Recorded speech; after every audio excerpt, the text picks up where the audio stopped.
Assalamualaikum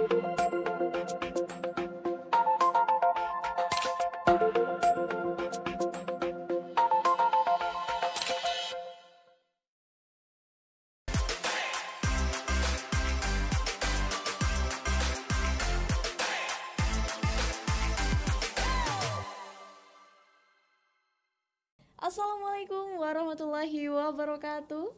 Selamat pagi teman-teman, selamat datang di Syamara Sharing selama Ramadan. Bersama saya host Taskia Zainaila dan narasumber saya hari ini Dr. Ahmad Khairul Fatah. Bapak Fatah, bagaimana kabarnya? Alhamdulillah sehat. Alhamdulillah. Sudah datang dari mana saja hari ini Bapak? Hari ini dari kamar ke sini aja. Ngajar Alhamdulillah. saja tadi. Alhamdulillah sudah berbagi ilmu di bulan Ramadan ini teman-teman ya. Tentu kali ini kita akan membahas topik yang cukup menarik, tentunya tentang keutamaan ilmu pengetahuan. Nanti akan kita bahas bagaimana secara rincinya, urgensinya, dan apakah ilmu pengetahuan itu merupakan sebuah kebutuhan ataukah kewajiban. Semuanya akan terjawab oleh narasumber kita, Bapak Fatah. Baik, Bapak Fatah, boleh kita sharing-sharing sedikit ini tentang keutamaan ilmu pengetahuan dalam kacamata Islam, Bapak? Baik, terima kasih Mbak Taskia. Di awal saya akan memberikan cerita yang mungkin inspiratif bagi kita. Jadi Imam Malik, salah satu imam mazhab, ketika beliau masih muda, beliau itu siang-siang hari pernah datang ke rumah syekhnya. Siang hari, kalau kita bayangkan di Arab kan panas ya, tidak ada pepohonan. Beliau siang hari ke rumah syekhnya, mengetuk pintu, kemudian keluarlah pembantu sang syekh. Setelah dilihatnya yang datang Imam Malik, Malik muda gitu, terus sang pembantu kembali bilang kepada sang syekh, syekh yang datang Malik maulamu, maula jenengan begitu. Terus sang syekh bilang kepada Malik, suruh tunggu dulu di luar karena saya masih ada kebutuhan. Nah, ketika Imam Malik dikasih tahu disuruh menunggu di luar, Imam Malik menunggu di luar.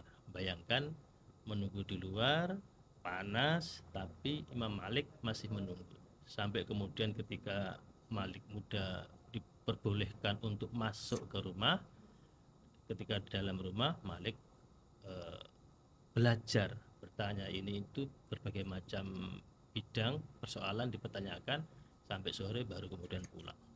Ini menggambarkan betapa semangatnya para ulama zaman dulu, betapa semangatnya para umat Islam zaman dahulu ya. Padahal kita ketahui bangsa Arab itu menurut Karen Armstrong, bangsa Arab itu dikenal sebagai bangsa yang Sarakenoi. Yeah. Sarakenoi itu bangsa yang hidupnya nomaden, pindah-pindah, dan mereka suka berperang, berperang, bertempur, memperebutkan yang namanya mata air, oase. Ya kan kita tahu di Arab itu susah air kan, Betul. mereka butuh air.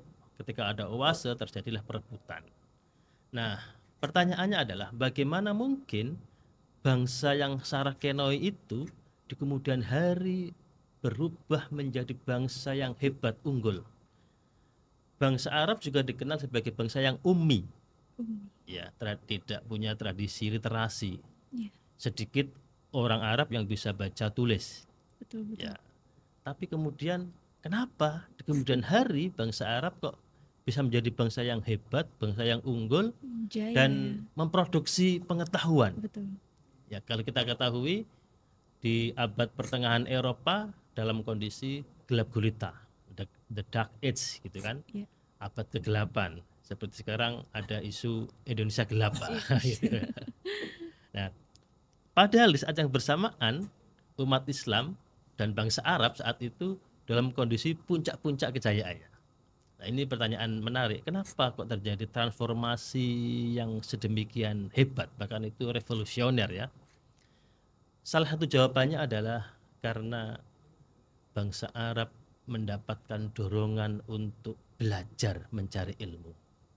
Dan dorongan itu, support itu didapatkan ketika bangsa Arab mengenal Islam. Seperti kita ketahui,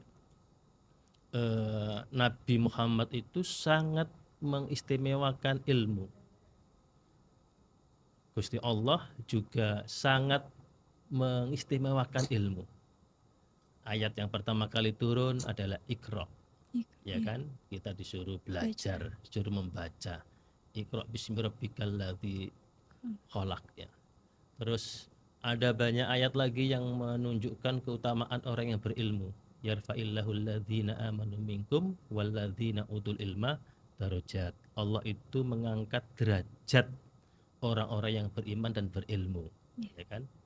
Nabi sendiri pernah mengibaratkan perumpamaan orang yang berilmu dengan orang yang awam di antara umatku itu seperti perumpamaan bulan purnama dengan bintang-bintang kecil-kecil yang terlihat kecil-kecil berkelip-kelip itu. Dan itu bukan hanya dorongan secara janji-janji motivasi seperti itu, tetapi itu juga dipraktekkan oleh Kanjeng Nabi. Kita tahu Kanjeng Nabi itu kalau habis berperang kemudian menang dan menawan beberapa tawanan, salah satu cara supaya tawanan itu bisa bebas, merdeka adalah dia harus mengajari anak-anak umat Islam baca dan tulis. Padahal kita tahu tawanan perang itu aset, harta yang bisa diperjualbelikan, bisa menghasilkan kekayaan. Pada saat itu. Iya, pada saat itu kan dijadikan budak, dijual, atau kalau mau bebas harus ditebus dengan sejumlah uang, juga, ya. iya. Tapi sama Kanjeng Nabi ternyata tidak. Diolah ya. Ya, tapi justru yang pintar-pintar disuruh mengajar. Iya. Nanti kalau berapa banyak beberapa anak umat Islam sudah bisa baca tulis, dia sudah bebas. Dilepaskan. Ini ya karena dorongan-dorongan seperti inilah di kemudian hari bangsa Arab dan umat Islam saat itu punya motivasi, punya semangat untuk belajar, untuk mencari ilmu. Dan itu yang membuat peradaban Arab dan peradaban Islam saat itu mencapai puncaknya. Gitu. Oke. Sangat inspiratif sekali kisah-kisah pada zaman dahulu ini yang mengedepankan ilmu pengetahuan ya Bapak ya. Bagaimana tawanan peran ini kita olah lagi daripada kita jual ya sebagai budak, lebih baik diambil keilmuannya itu tadi untuk mengajari anak-anak yang membutuhkan pelajaran membaca dan menulis seperti itu. Nah, tapi Bapak, akankah pada zaman sekarang ilmu pengetahuan ini menjadi sebuah kewajiban atau hanya sebuah kebutuhan saja Bapak? Sampai kapanpun sesungguhnya ilmu pengetahuan itu sangat dibutuhkan oleh umat manusia. Yeah. Kita ketahui pembeda antara manusia dengan makhluk lain, binatang, bahkan malaikat itu adalah ilmu ya.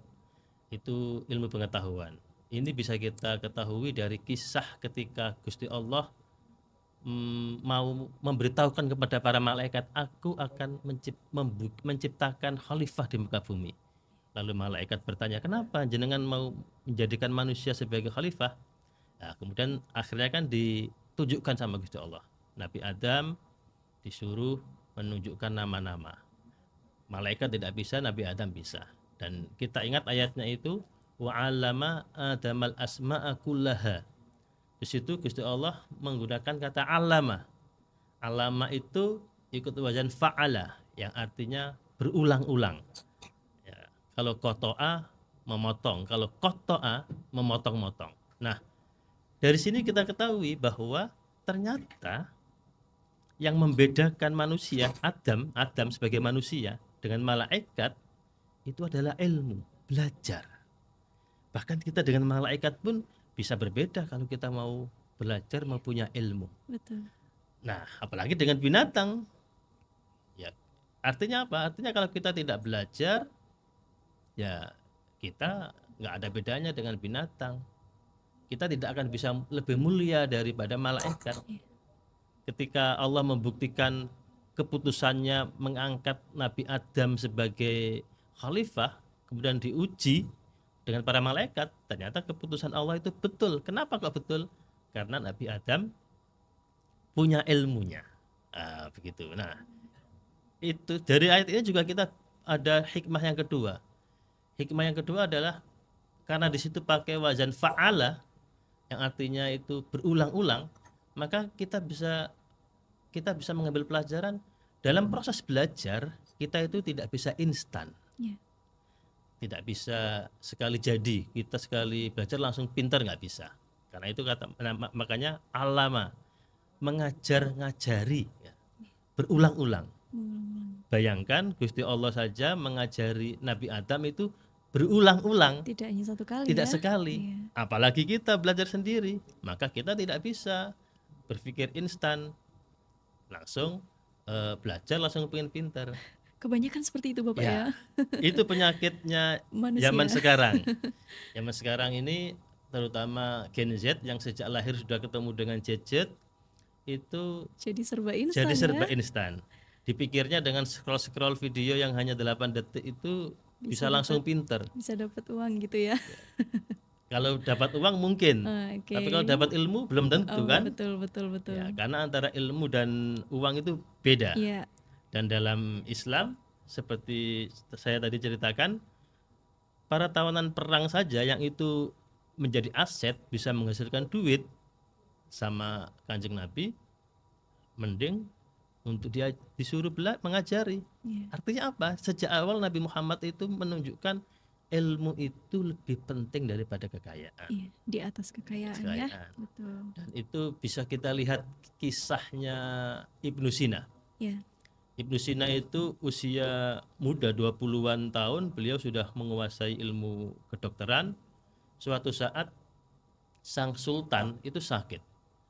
Dokter-dokter terbaik seluruh negeri disuruh mengobati, ternyata tidak bisa sembuh sang sultannya. Lalu dipanggillah Ibnu Sina. Ibnu Sina mengobati sang dokter, sang sultannya dimasukkan dalam sebuah ruangan, diisolasi. Di situ hanya Sultan dan Ibnu Sina. Dalam proses penyembuhannya selama 40-an hari, akhirnya sang sultan sembuhlah. Nah, setelah sembuh, karena saking senangnya, sang sultan menawari Ibnu Sina. Hei Ibnu Sina, saya sudah sembuh. Sekarang kamu minta apa? Kamu mau saya kasih kota Isfahan. Isfahan itu sebuah kota indah yang sekarang ada di Iran, di Persia. Ini kota yang penuh dengan taman-taman, dengan mata air begitunya. Saking indahnya Isfahan itu, sampai Isfahan disebut sebagai Nisfu Jihan atau Nisful Jannah. Isfahan itu separuh surga. Separuhnya surga. Saking indahnya. Tapi apa jawabnya Ibnu Sina? Beliau tidak mau. Beliau hanya mau diberi akses untuk bebas masuk ke perpustakaan istana. Saat itu perpustakaan istananya memiliki 500 ribuan buku. Zaman itu 500 ribu buku. Banyak sekali. Itu Ibnu Sina bisa masuk situ, banyak belajar. Ini menunjukkan bahwa tetap Ibnu mengedepankan Sina ilmu. lebih memilih ilmu daripada harta ternyata. Daripada kesenangannya Padahal ya. kesenangan. Iya. Ternyata ilmu itu memang lebih mulia, lebih tinggi daripada harta. Karena bisa membawa kita ke banyak hal yang kita mau dengan adanya ilmu ya. Iya Seperti benar. itu. Kita kalau punya ilmu, nanti kalau suatu bangsa itu punya ilmu, maka bangsa itu akan mudah sekali membangun peradaban menjadi bangsa yang jaya. Kalau kita lihat bangsa-bangsa sekarang yang kaya raya, bangsa-bangsa yang maju, itu ya karena mereka memprioritaskan ilmu pengetahuan. Risetnya didukung oleh negara, terus para akademisinya diperhatikan oleh negara, diperhatikan oleh para pengusaha, oleh orang-orang kaya. Ya, ketika semuanya bersatu mendukung pengembangan ilmu pengetahuan, maka yakinlah bangsa itu akan unggul.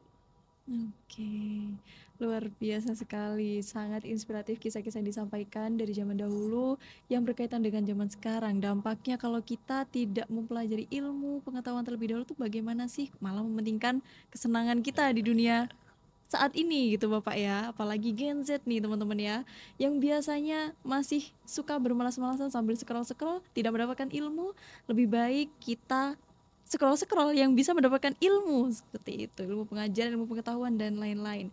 Sehingga kita dengan hidup di dunia ini bisa berguna seperti itu. Kita bisa mencapai apa yang kita inginkan di dunia dan di akhirat menggunakan ilmu pengetahuan yang sudah kita miliki seperti itu, karena hal tersebut sudah diajarkan oleh Rasulullah Shallallahu Alaihi Wasallam dari dulu hingga bisa kita rasakan akibatnya sampai saat ini. Baik, mungkin sesi sharing kita sampai saat ini cukup ya teman-teman ya. Jadi alangkah baiknya kalau ada sedikit closing statement dari Bapak Fatah. Di akhir saya ingin menyampaikan bahwa ilmu itu bisa membuat kita dan bangsa kita menjadi jaya.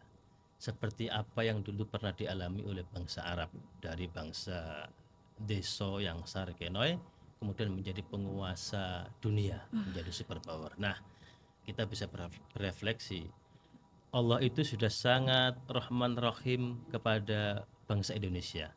Semua kekayaan alam ada di Indonesia, mulai dari minyak, emas, tambang, segala macam tambang, ya, kemudian hutan, laut penuh dengan ikan. Tapi pertanyaannya, kenapa sampai sekarang kita ini kok tidak sejahtera? Kenapa Indonesia kok tidak bisa, kok belum menjadi bangsa hebat? Mungkin jawabannya adalah karena bangsa kita masih menomorsekiankan ilmu. Nah, kalau kita ingin bangsa ini menjadi bangsa yang hebat, mari kita dorong diri kita, anak-anak kita, teman-teman kita, keluarga kita untuk bersemangat mencari ilmu, belajar dan terus belajar. Terima kasih, selamat berpuasa. Belajar dan terus belajar. Semangat untuk teman-teman Gen Z. Di bulan puasa ini kita harus memanfaatkan waktu semaksimal mungkin untuk mencari ilmu pengetahuan yang lebih dari sebelum-sebelumnya. Mungkin Syamara kali ini cukup sampai sekian. Terima kasih, sampai jumpa kembali. Wassalamualaikum warahmatullahi wabarakatuh.